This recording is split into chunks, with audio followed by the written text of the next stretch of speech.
శ్రీమద్భగవద్గీత సాంఖ్యయోగము 27వ శ్లోకం.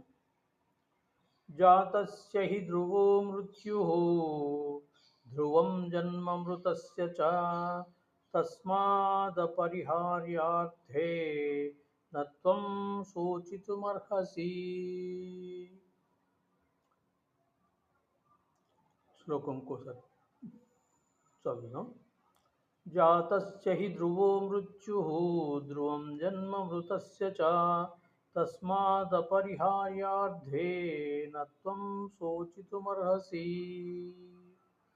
ఈ శ్లోకం యొక్క తాత్పర్యం చూద్దాం.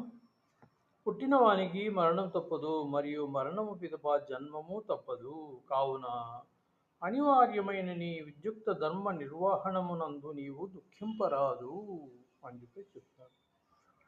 కర్మానుసారం ప్రతి ఒక్కరూ జన్మించవలసి ఉన్నది. వాళ్ళ కర్మలను బట్టి వాళ్ళ జన్మలు ఉంటాయి. నిర్ణీత కాల కార్యములు ముగిసిన పిమ్మట మరణించి వేరొక జన్మ తీసుకొనవలసి ఉండును. ఈ విధంగా జనన మరణ చక్రములలో ప్రతి ఒక్కరూ ముక్తి అనున్నది లేకుండా పరిభ్రమిస్తూ ఉంటారు.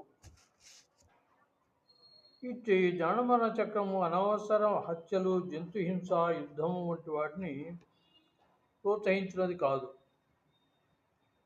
కానీ అదే సమయమున అట్టి హింస మరియు యుద్ధము అనునవి మానవ సంఘంలో శాంతి భద్రతలను నెలకొల్పుటకు అనివార్య అంశములు కాగలవు. శ్రీకృష్ణ భగవానుని వాంఛ అయినందున కురుక్షేత్ర యుద్ధము అనివార్యమై ఉండెను. ఆయన జన్మయే చెప్తాడు.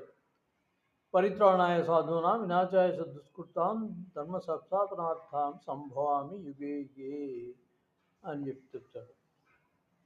ధర్మం సంస్థాపించడానికి,